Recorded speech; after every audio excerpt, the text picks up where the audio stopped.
Oke, kita jujur-jujuran aja yuk. Resolusi tahun baru tuh seringnya cuma jadi janji manis di awal tahun.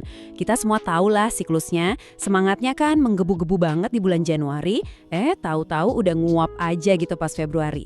Kenapa coba? Ya karena kita terlalu bergantung sama motivasi, sebuah perasaan yang ya gampang banget naik turun. Kita semua pernah kan di posisi ini? Sepatu lari baru yang dibeli penuh semangat. Ujung-ujungnya cuma jadi pajangan. Daftar membership gym tanggal 1, semangatnya cuma buat 3 minggu pertama. Kita tuh memulai tahun dengan optimisme gede banget.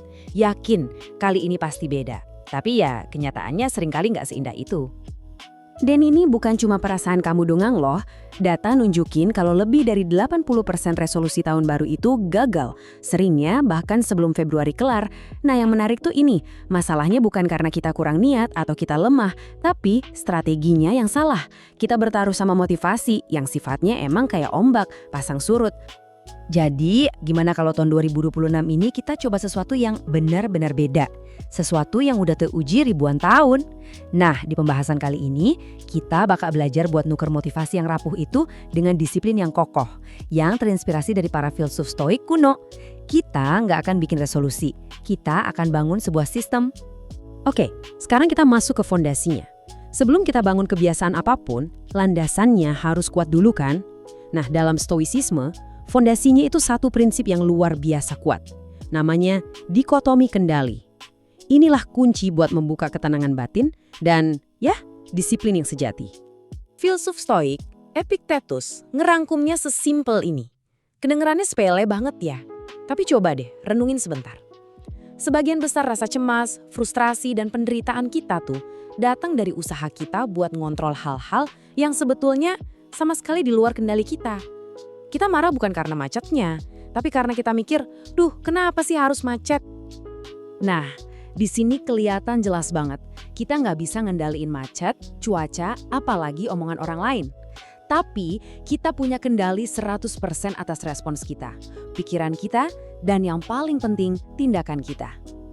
Disiplin stoik itu intinya adalah soal melatih fokus kita ke satu area aja, apa yang ada di dalam diri kita. Oke, fondasi udah kuat, sekarang kita mulai bangun strukturnya. Disiplin stoik itu nggak lahir dari satu keputusan besar yang heroik gitu, tapi dari rutinitas harian yang kecil dan konsisten. Dan waktu paling penting buat memulainya, ya di awal hari. Kita akan bangun semacam jangkar mental buat ngadepin hari itu. Ritual ini cuma butuh 10 menit kok. Pertama, visualisasi negatif. Ini bukan buat jadi pesimis ya, tapi buat latihan mental. Dengan ngebayangin apa aja yang mungkin bakal salah, pas tantangan beneran datang, kita udah lebih siap. Kedua, niat berbasis kebajikan. Jadi bukan aku harus selesain laporan, tapi lebih ke hari ini aku mau latihan buat jadi lebih fokus dan tekun. Dan yang terakhir, pengingat yang paling kuat, memento mori. Kutipan dari Kaisar Roma sekaligus filsuf stoik, Marcus Aurelius ini benar-benar nonjok memento mori.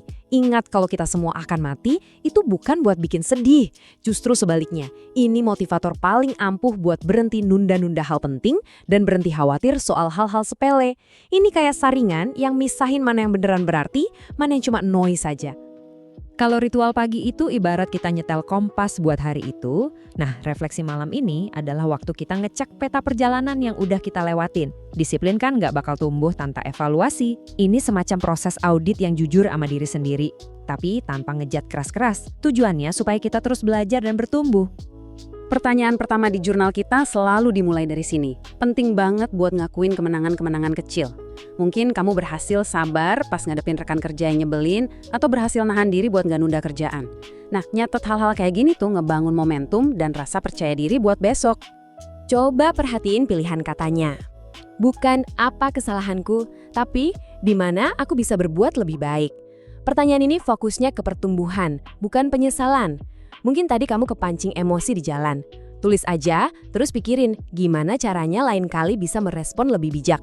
Ini namanya ngubah kesalahan jadi pelajaran. Dan ini pertanyaan yang paling dalam. Pertanyaan ini nyambungin tindakan-tindakan kecil kita sehari-hari dengan gambaran besar soal kita ini mau jadi orang seperti apa. Apakah tindakanmu hari ini udah nyerminin nilai-nilai yang kamu pegang? Ini semacam cek integritas harian gitu dah. Oke, kita udah bahas persiapan pagi dan evaluasi malam. Sekarang gimana kalau di tengah-tengah hari tiba-tiba ada badai? Nah sekarang kita masuk ke pola pikir stoik tingkat lanjut buat ngadepin hal-hal tak terduga dalam hidup. Buat ngubah setiap rintangan jadi bahan bakar. Konsep ini namanya amor fati. Ini radikal banget sih. Kita kan seringnya hidup ngelawan realitas, dan perlawanan itulah sumber penderitaan kita. Amor fati ngajak kita buat bilang ya sama kehidupan, seutuhnya, baik dan buruk. Ini bukan pasrah ya, tapi lebih kayak undangan buat berkolaborasi sama takdir, bukan nyerah gitu aja. Jadi, poin utamanya gini, dengan berhenti buang-buang energi ngelawan hal yang nggak bisa kita ubah, kita bisa pakai semua energi itu buat fokus ke satu-satunya hal yang kita bisa kendalikan, yaitu tindakan kita sekarang. Seorang stoik ngelihat setiap kesulitan itu bukan sebagai penghalang, tapi sebagai kesempatan buat latihan. Nah, ini contohnya keren banget. Setiap kesulitan itu ibarat gym buat ngelatih mental kita. Ada rekan kerja nyebelin, wah kesempatan latihan sabar. Dapat proyek susah, kesempatan latihan berani. Dapat kritik pedas, kesempatan buat jadi lebih bijaksana. Rintangannya itu sendiri yang jadi jalannya. Jadi, dari tadi kita udah bahas banyak praktik yang saling nyambung kan? Ini bukan sekedar tips acak, tapi sebuah sistem operasi yang lengkap dan kuat buat ngebangun disiplin yang sesungguhnya. Yuk kita rangkum lagi sistem yang udah kita bangun bareng-bareng ini. Ini dia sistemnya secara ringkas. Fondasinya selalu ingat apa yang bisa dan nggak bisa kita kendalikan. Pagi hari ada ritual jangkar buat persiapan, malamnya ada refleksi filosofis buat belajar, dan sepanjang hari kita praktek amor fati dan fokus sama tindakan buat ngerespons apapun yang datang ke kita. Dan ini yang paling penting buat diingat, bakal ada hari-hari di mana kamu gagal, dan itu nggak apa-apa. Justru di saat itulah kamu bisa mempraktikkan amor fati pada kegagalanmu sendiri. Terima aja kalau kamu nggak sempurna, terus putuskan buat nyoba lagi besok. Ini bukan soal jadi manusia super, tapi soal jadi manusia yang lebih bijaksana hari demi hari. Nah, sekarang giliran kamu. Dari semua yang kita bahas, praktek mana nih yang paling kena di hati dan pengen kamu coba duluan? Mungkin mulai dari jurnal malam ini, atau coba visualisasi negatif besok pagi. Ingat, kuncinya langkah kecil. Coba deh share niat kamu di kolom komentar, membagikannya itu udah langkah pertama yang kuat buat mewujudkannya. Terima kasih ya udah meluangkan waktu buat berefleksi bareng, tetap tenang, tetap kuat.